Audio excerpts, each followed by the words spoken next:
이제 우리가 응급환자 평가는 이제 중간고사는 시험 대신에 이제 과제로 대체를 하게 돼서 이제 우리 클래스에 이제 과제를 올려놨는데 그걸 하기 전에 이제 대략 어떤 내용이 들어가면 되는지에 대해서 이제 잠깐 언급을 할 거라서 이 영상을 보고 과제를 하면 좀 더 이제 도움이 될까 싶어서 이렇게 간략하게 한번 과제에 대해서 말을 해줄게.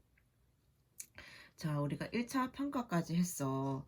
그래서 이제 우리가 1차 평가 끝나고 나면 이제 활력징을 측정하고 또는 이제 병역 조사를 하고 또는 이제 전반적인 검사가 포함된 이제 2차 평가를 시작하게 되는데 2차 평가를 시작하기 위해서는 우리가 활력징후에 대해서 알고 있어야 돼. 왜냐면 이제 활력징후가 이제 신체의 전반적인 상태를 반영하는 객관적인 지표이기 때문에 이 주기적으로 측정을 해서 이제 환자의 상태가 어떻게 변하는지를 우리가 감지를 할 수 있어야 돼. 그래서 우리는 이제 활력징후에 해당되는 이제 맥박, 호흡, 혈압, 체온을 측정을 할 수 있어야 되고 각각 그것들이 이제 의미하는 바를 알고 있어야 돼. 또한 이제 그것뿐만 아니라 이제 또 다른 신체 징후, 예를 들어서 우리가 동공을 본다든지 또는 의식 상태를 본다든지 그런 것들을 평가를 할 수 있어야 돼. 그래서 과제 첫 번째가 우리가 활력징후에 관한 거였거든. 그래서 활력징후를 보게 되면 이렇게 혈압, 맥박, 호흡, 체온이 있어. 그치? 그래서 우리가 제일 처음에 보아야 할 것은 혈압.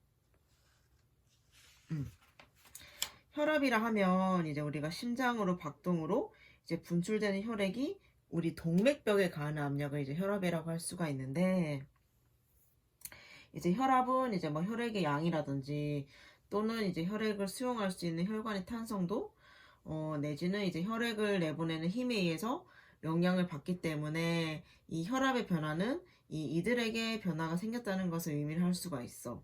그렇기 때문에 이제 혈압이 높은 경우, 낮은 경우에는 각각 어떠한 이제 변화가 있는지도 우리가 캐치를 할 수 있어야 되거든. 그래서 혈압은 보통 이제 뭐 심한 출혈이 있다든지 또는 심장에 손상이 있다든지 또는 뭐 우리가 신경계통 쪽으로 마비가 있다던가 아니면 이제 감염에 의해서 이제 심근수축 기능이 장애가 생겼을 때 혈압이 떨어지게 돼. 그럼 봐봐 얘들아, 펌프를 열심히 짜야 되는데 혈압이 낮아졌다는 것은 그러니까 펌프질을 열심히 못 하겠지.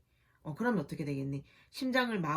혈액을 마구마구 온몸으로 이제 보내줘야 되는데 이 온몸으로 보내는 힘이 약해졌기 때문에 우리 신체의 각 장기에 공급되는 혈액이 감소하겠지. 혈액 공급이 감소하게 되면 이제 신체 조직에도 산소 공급이 감소하기 때문에 결과적으로는 이 장기에도 영향을 미칠 수가 있다는 거지. 그래서 혈압이 만약에 떨어진다 하면은 우리는 장기 손상이 시작되는구나 라는 거를 캐치를 할 수가 있어야 돼. 하지만 이제 만약에 혈압이 비정상적으로 높게 되면은 우리가 이제 동맥계통에서 혈관이 파열됐다거나 장기 손상을 일으킬 수가 있어. 그렇기 때문에 혈압이 낮을 때도 높을 때도 우리가 그 원인이 무엇인지를 빠르게 캐치를 할 수가 있어야 돼. 그럼 얘들아, 혈압을 우리가 체크를 할 때는 보통 이제 수축기 혈압인지 이항기 혈압인지 두 개를 동시에 기록을 하잖아. 그치. 그래서 수축기 혈압은 우리가 말 그대로 심장이 수축할 때 혈압이고, 이항기 혈압은 심장이 이완할 때 형성되는 혈압을 말해. 그래서 만약에 질병이나 이제 손상이 있게 되면 이 수축기 혈압과 이항기 혈압 간의 차이가 비정상적으로 감소하거나 증가할 수가 있게 되는 거지. 그렇다면 우리가 이제 혈압을 측정하는 방법에는 촉진이랑 청진이 있지 얘들아. 그치? 촉진을 하는 경우에는 보통 이제 요골동맥이라든지 상안동맥을 할 수가 있고, 이 청진을 할 때에는 이제 커프기를 이용해서 하는데 이 성인이랑 소아가 커프 크기가 다르잖아 얘들아. 소아한테는 성인의 것을 해야 될 게 아니라 그 소아용 커프기가 따로 있단 말이지. 그래서 그거를 해야 돼. 그래서 커프의 적당한 크기는 이제 팔의 지름보다 적어도 한 20%는 큰 것을 골라야 한대. 그래서 우리 환자의 팔을 충분히 감을 정도로 또한 길어야 되고. 그래서 어린이의 혈압을 측정하기 위해서는 이제 커프가 작은 소아용을 준비해야 한다. 하지만 요즘 소아라고 해서 다 덩치가 작은 게 아니라 왜 어른처럼 건장한 소아들도 많단 말이지. 그러할 경우에는 이제 어른용 커프기를 이용해서 혈압을 측정할 수가 있어. 하지만 이 커프기가 이 우리의 사람의 팔에 비해서 너무 작게 되면은 혈압이 높게 나타나고, 이 커프가 또 너무 넓게 되면은 이제 혈압이 낮게 측정이 될 수 있기 때문에, 이 우리가 혈압을 좀 더 정확하게 재려면 이 커프기 또한 잘 선택해서 이제 혈압을 측정해야 한다. 그래서 좀 전에도 말했듯이 이 촉진에 의한 혈압을 측정하기 위해서는 우리가 요골동맥이라든지 노동맥을 이용해서 요골동맥이라든지 이제 상완동맥을 이용해서 이제 맥박을 측정을 할 수가 있는데, 우리가 이 청진으로 측정한 혈압보다 촉진으로 측정한 것보다 30mmH 정도 높을 수가 있어. 즉 청진이 촉진보다 30 정도 높게 나온다는 얘기지. 그래서 우리가 혈압을 측정할 때 얘들아, 청진으로 하게 되면, 청진이든 촉진이든 이제 혈압 커프기에 바람을 넣기 위해서 이게 쭉쭉쭉쭉 압력을 넣게 되잖아. 그리고 이제 혈압을 측정하려면 그 커프기를 풀게 되지. 압력을 풀어야 되는데 이걸 너무 확 풀면은 정확하게 잴 수가 없어. 그렇기 때문에 거의 1초에 2mm 정도 낮춘다는 생각으로 서서히 풀기를 시작해야 돼. 그래서 그것 또한 이제 혈압을 측정할 때 중요하다.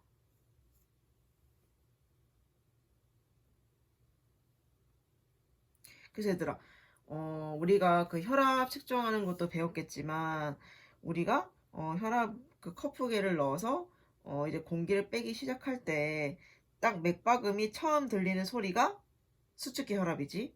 그리고 맥박음을 계속 청진하다 보면은 맥박음이 점점 사라지는데, 나중에 소리가 들리지 않는 그 마지막 지점이 이항기 혈압이 되는 거지.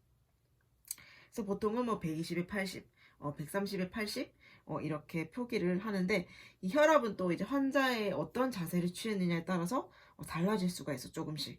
그렇기 때문에 이제 혈압을 측정할 때 이 자세도 어땠는지를 대략 적어주면 좋지.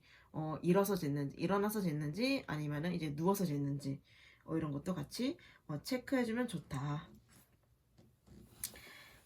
그래서 꼭 청진으로 하는 게 정확하다고는 하지만, 우리가 이제 뭐 구급차에서 혈압을 측정한다든지 또는 주위가 시끄러울 때 측정할 때는 아무래도 청진보다는 촉진이 정확할 수가 있겠지. 그리고 만약에 환자가 팔에 외상을 입었어. 팔로 잴 수가 없어. 그런 경우에는 어떻게 혈압을 측정해야 될까? 보통 우리가 팔에다가 혈압 커프기를 감아서 측정을 하는데, 팔에 손상을 입어서 팔에 커프기를 감을 수가 없어. 그럴 때는 어떻게 하는 것이 좋을까?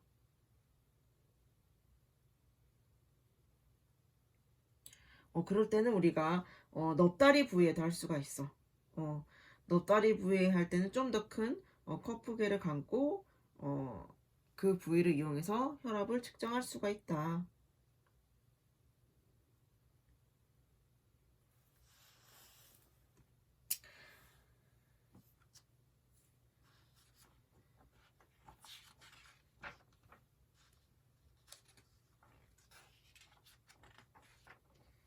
그리고 그 다음이 이제 맥박. 맥박인데, 우리 맥박이라 하면 이제 심장이 수축하면서 이제 동맥으로 혈액을 방출할 때 외부에서 감지할 수 있는 압력의 파동을 이제 맥박이라고 할 수가 있는데, 이걸 통해서 이제 우리가 심혈관계의 기능 상태를 예측할 수가 있지. 그래서 맥박은 중요한 지표이다. 그래서 우리가 맥박을 가장 촉지하기 쉬운 지점이 우리 어디니? 노동맥. 노동맥이지, 손목 쪽에. 이 부위가 되겠다. 그래서 만약에 우리가 노동맥에서 맥박을 촉진할 수가 없다. 그렇다면 그 다음은 어디에서 재야 할까? 목동맥을 잴 수가 있지, 얘들아. 경동맥.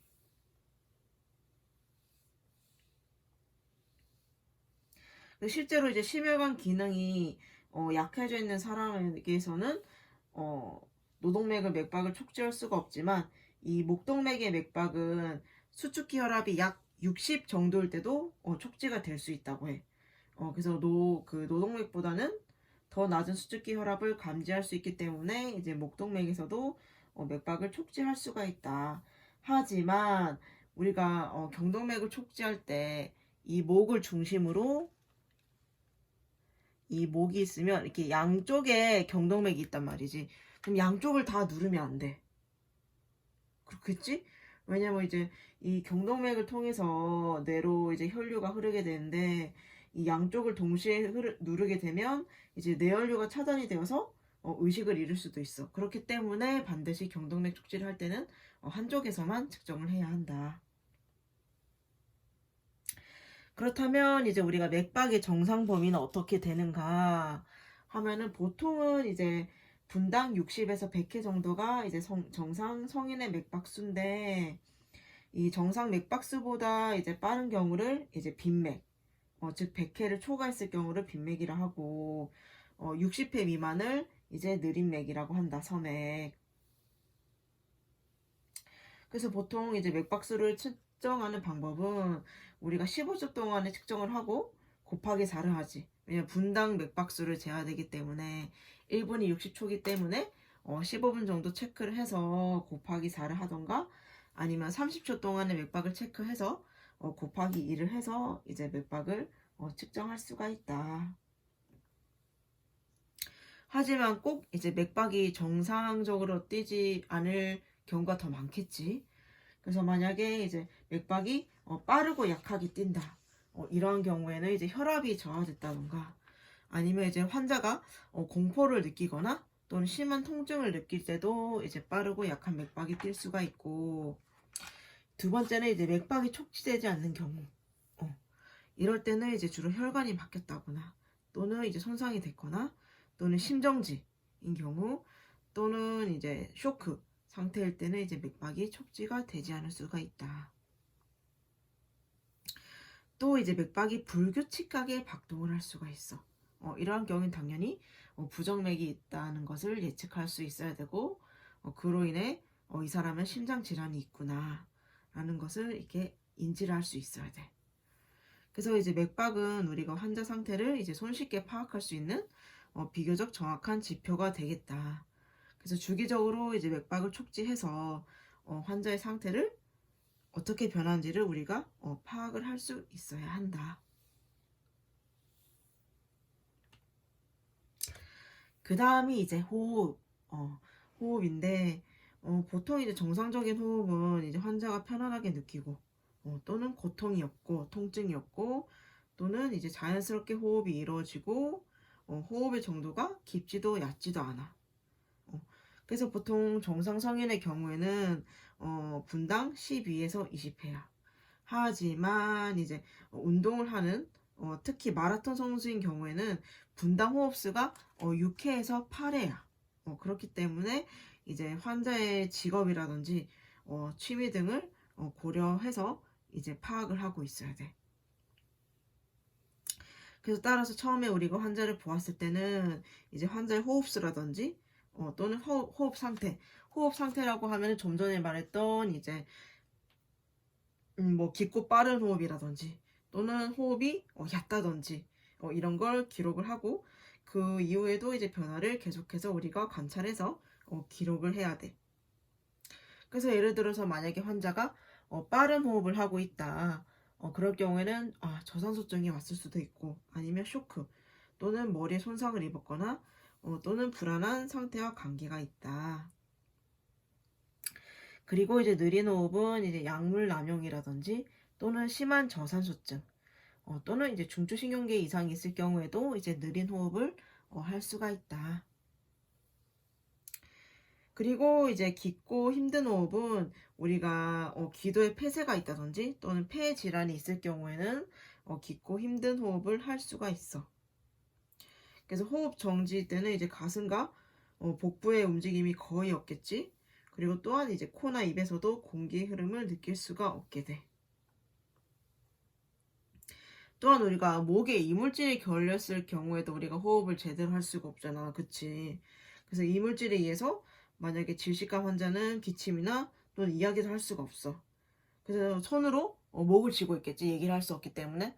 그럴 때는 이 사람이 목에 이물질이 걸렸구나 라는 것을 빠르게 캐치를 할 수 있어야 돼.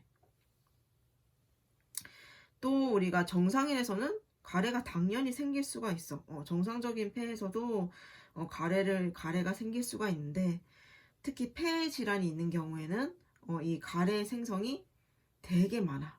그리고 색도 짙고 점도가 증가하기 때문에 이런 것도 잘 캐치를 할 수 있어야 한다. 또한 호흡이 중요한 경우가 뭐냐면 우리가 당뇨병 환자랑 연계를 시켜야 돼. 그치? 왜냐면 그 당뇨성 케톤산증이 있는 환자는 그 호흡에서 달콤한 과일 냄새가 나거든. 그래서 호흡 또한 이제 환자를 평가함에 있어서 되게 중요한 지표가 될 수도 있어. 그래서 이제 우리가 환자의 호흡의 냄새도 무시할 수 없고, 호흡을 어떻게 하는지도 주의 깊게 관찰을 해야 되고, 그래서 특별한 호흡의 냄새는 우리가 숙지를 하고 있어야 된다. 그래서 호흡의 양상, 분당 호흡수 또는 호흡의 상태 또는 가래의 양과 색깔까지 우리가 관찰을 할 수 있으면 좋다.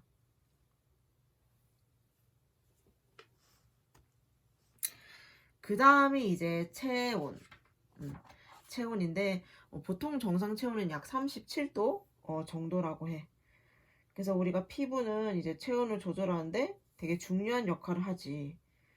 그래서 이제 혈관으로부터 이제 열을 방출하거나 땀을 증발시켜서 우리가 체온을 조절할 수가 있다. 하지만 이 체온도 환자의 상태에 되게 중요한 지표라고 할 수가 있어. 왜냐하면 이제 질병이나 우리가 손상을 입었을 때 이 체온이 변할 수가 있는데, 우리가 보통 출혈성 쇼크가 발생을 하면 피부가 되게 차가워져.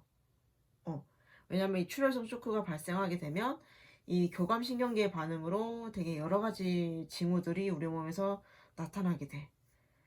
그래서 피부의 혈관이 수축해서 피부는 차고 창백하고 습하게 되는 거지. 차고 축축하게 되는 거지. 그래서 딱 이 증상이 있다고 하면 우리가 쇼크가 왔구나 라는 것을 캐치를 할 수 있어야 돼. 또한 이제 여름에는 이제 열사병 환자인 경우에는 이제 건조하고 따뜻한 피부가 발생할 수가 있다. 그래서 우리 체온 또한 되게 중요한 지표이다. 그래서 여기 과제는 없지만 추가로 말하자면 이 피부색 또한 되게 중요한 평가가 될 수가 있어. 이 의학적으로 말하길 중요하게 주의 깊게 봐야 되는 피부 색상은 붉은색, 하얀색, 파란색이라고 해. 그래서 이제 붉은색은 이제 주로 고혈압이라든지 또는 고열 또는 이제 일산화탄소 중독이나 열사병 환자에서 관찰할 수가 있어. 그래서 심한 고혈압 환자인 경우에는 이제 다혈질의 피부색을 보이고, 이제 일산화탄소 중독 환자에서는 이제 선홍색 빛을 띨 수가 있어. 그 두 번째 하얀색은 이제 보통 창백하거나 또는 얼굴이 백지장처럼 희거나 또는 잿빛 또는 회색의 피부는 이제 충분치 못한 이제 혈액순환이 이루어지고 있다라는 걸 가정할 수가 있어.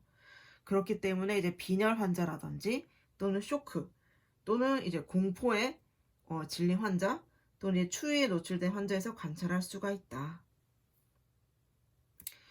그리고 이제 마지막 푸른색 피부가 있는데, 이 푸르고 창백한 피부색은 이제 순환되는 혈액에 산소 공급이 부족한 경우에 이 푸른색을 띨 수가 있대. 그래서 우리 청색증 왔을 때 피부가 푸르렇잖아. 산소 공급이 이루어지지 못할 때. 그래서 이 산소가 부족한 경우에는 이제 혈액이 검게 되는데, 이 혈관을 덮고 있는 조직이 푸른빛을 띠기 때문에 우리가 푸른색을 볼 수가 있다. 그래서 딱 환자를 봤을 때 손가락이나 손가락 끝이나 이제 입 주위에 청색증을 띠게 되면 이 환자는 산소가 부족하구나 빠르게 캐치해서 이제 호흡 기능을 이제 정상적으로 유지할 수 있게 우리가 응급처치를 해야 한다. 이 밖에도 이제 다양한 피부색을 또 볼 수가 있어. 그 만성 질환 환자에서도 피부색의 변화를 볼 수가 있는데, 우리가 가장 흔히 볼 수 있는 간질환 때 황달 환자 본 적 있지, 얘들아? 피부가 노랗게 된 환자가 있어. 이런 경우는 이제 간이나 이제 소화관에 있는 담즙 색소가 환자의 피부에 침착이 돼서 이렇게 노랗게 볼 수가 있는 거야. 응.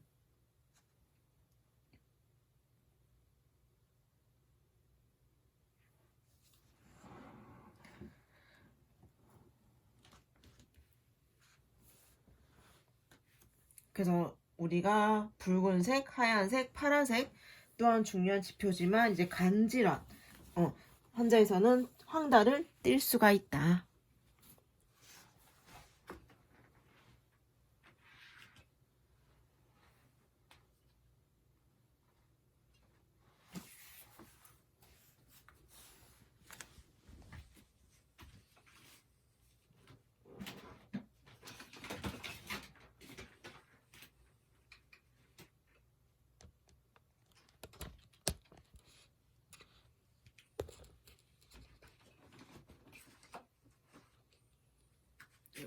이렇게 뺐더라.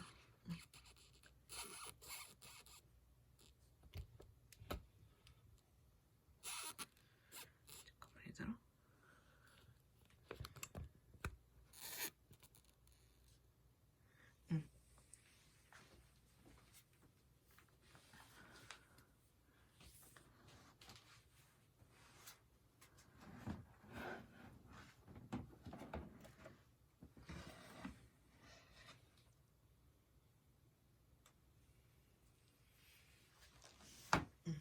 그렇게 여기까지가 되겠고, 그 다음을 넘어가게 되면, 자꾸 비뚤어지냐.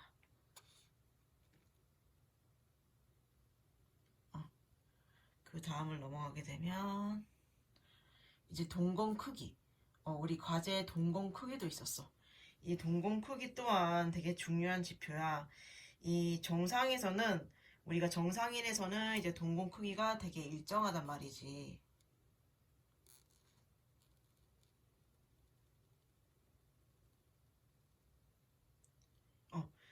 일정한데, 이제 양쪽의 동공의 변화는 되게 응급처치가 필요한 중요한 징후가 될 수가 있어. 왜 이러니?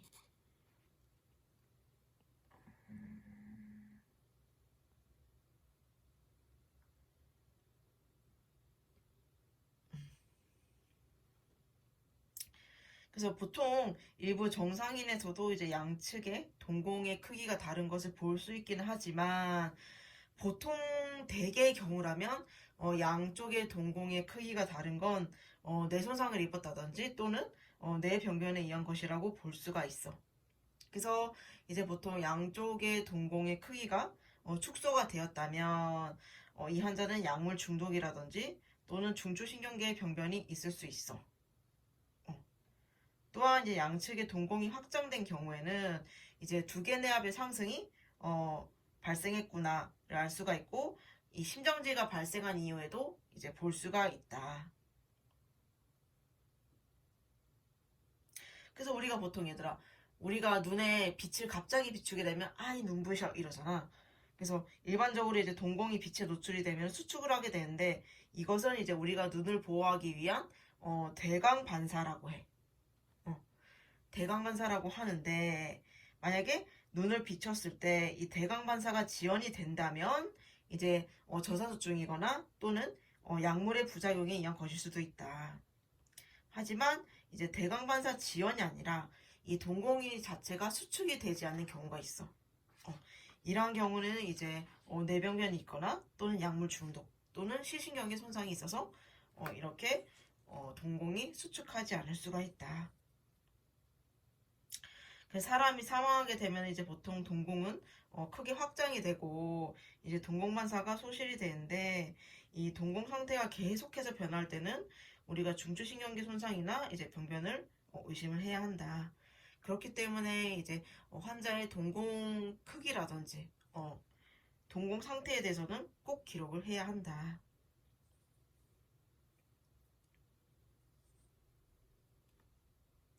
그 다음에 이제 우리가 혈당, BST가 있는데 이 혈당의 정상 범위에 대해서 이제 간략하게 적으면 되겠고, 우리가 당뇨에 있어서 중요한 게 아니라 응급질환이란 말이지. 그치? 응급질환에 있어서 이제 뭐 저혈당증도 있을 수가 있고, 또는 이제 아까도 좀 전에 말했듯이 당뇨성 케토선증 이게 있고, 또 이제 고삼투, 고혈당, 비케톤, 혼수가 이제 중요한 응급질환이다. 그래서 각각 이 응급질환의 특성, 우리가 저혈당증이 발생했을 때 증상과 징후가 있단 말이지. 그거에 대해서 적으면 되고, 이 나머지 두 개는 각 질환의 특징을 적으면 될 것 같아. 예를 들어서 이제 당뇨성 케톤선증은 앞에서도 말했듯이 과일향과 관련이 있지. 환자가 숨을 쉴 때.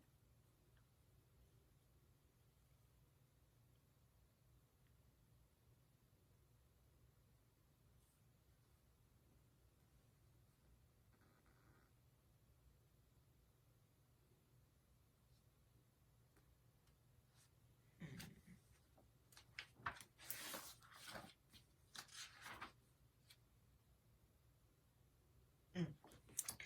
그리고 이제 또 다른 특징이 당뇨성 케톤선증 환자에서는 쿠스말 호흡을 한다. 그래서 각각의 그 합병증의 응급질환의 이제 특징을 적으면 될 것 같아. 그리고 그 다음이 우리가 전 시간에 했던 의식 상태를 평가하는 GCS 그리고 AVPU에 대해서도 간략하게 적으면 돼. 똑같이 그 표에 나와 있는 그 내용을 한 번 더 이제 생각해서 적는다는 생각으로 그거를 기입하면 되겠지? 그래서 A가 명료, V가 이제 언어 지시의 반응, P가 통증 자극의 반응, U가 무반응이었고 GCS는 그 점수표 그거를 이제 적으면 될 것 같아.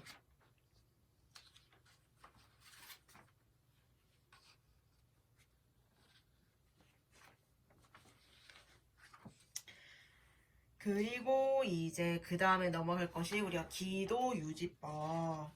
환자가 이제 호흡이 불안정하거나 의식이 없다고 하면 우리가 바로 기도 확보를 먼저 해야 되겠지.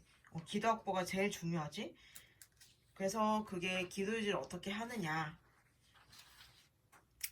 나와 있는데 우리가 보통 기도 폐쇄의 원인은 보통 기도 내에 뭐 이물질이 있다든지 또는 이제 기도나 뭐 안면부의 외상 또는 후두가 경축됐거나 폐흡인 등 이제 여러 원인에 의해서 발생할 수가 있어. 하지만 이제 의식이 없는 이제 사람에서의 기도 폐쇄의 가장 많은 원인은 혈압 말이지. 혀 때문에 보통 기도 폐쇄가 많이 일어나기 때문에 재빨리 기도를 유지시켜줘야 돼. 그래서 즉시 기도 유지가 되지 않는다면 우리가 심각한 뇌 손상도 발생할 수가 있지. 그래서 우리 기도 유지 종류에는 이제 도수 기도 유지법 또는 이제 인공 기도기를 이용한 기본 기도 유지법 또는 전문 기도 유지법이 있어. 도수 기도 유지법이 얘들아 너네가 다 알고 있듯이 그 머리 기울인 턱 들어 올리기 헤드 투 친 리프트 이거랑 턱 밀어 올리기 이 두 개가 이제 도수 기도 유지법에 들어가게 돼. 그래서 이제 외상 환자가 아닌 경우에는 이제 도수기도 유지법으로 머리 기울임, 턱 들어 올리기가 가장 흔하게 사용이 되는 거지. 하지만 이제 목뼈 손상의 위험이 있는 경우에는 턱 밀어 올리기를 시행할 수가 있지. 이렇게.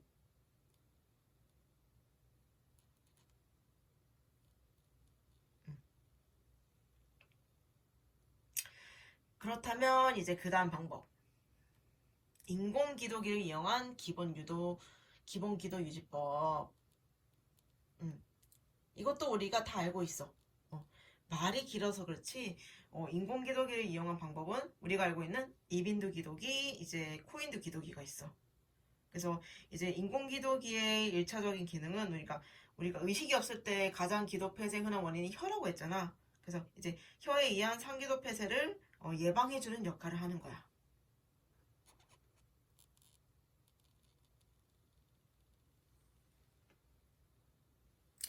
얘들아 잠깐만.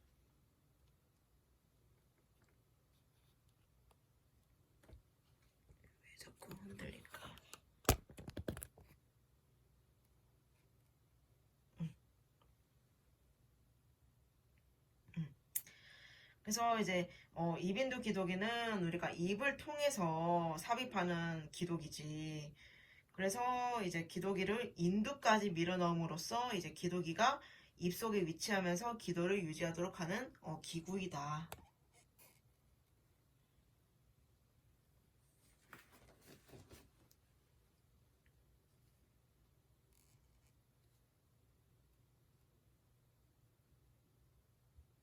음.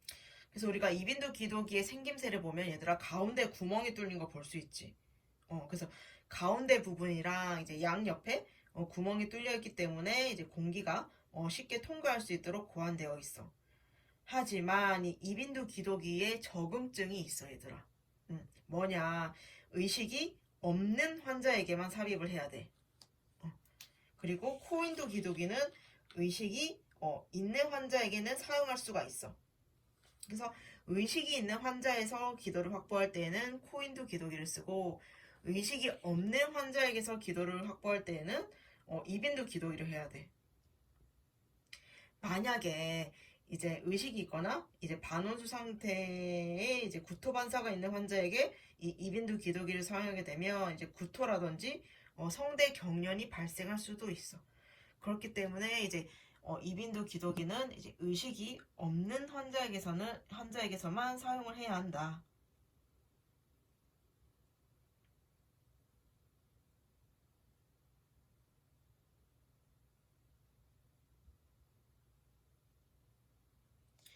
그래서 호흡이 있으나 이제 의식이 없는 이제 환자의 경우에는 이빈두 기도기를 사용하는 것이 효과적이다. 하지만 또 여기서 만약에 척수 손상이 의심되는 환자에게서는 이 이빈두 기도기가 구토를 유발시켜 이제 기도 폐쇄를 유발할 수가 있어. 그렇기 때문에 이제 주의해서 해야 되고 그 다음에 이제 코인두 기도기는 좀 전에도 말했듯이 의식이 있는 환자에서 기도를 확보할 때 이제 사용을 할 수가 있다. 왜냐? 이 코인두 기도기는 이제 구토를 유발하지 않기 때문에 이제 의식이 있는 환자에게서도 사용을 할 수가 있다.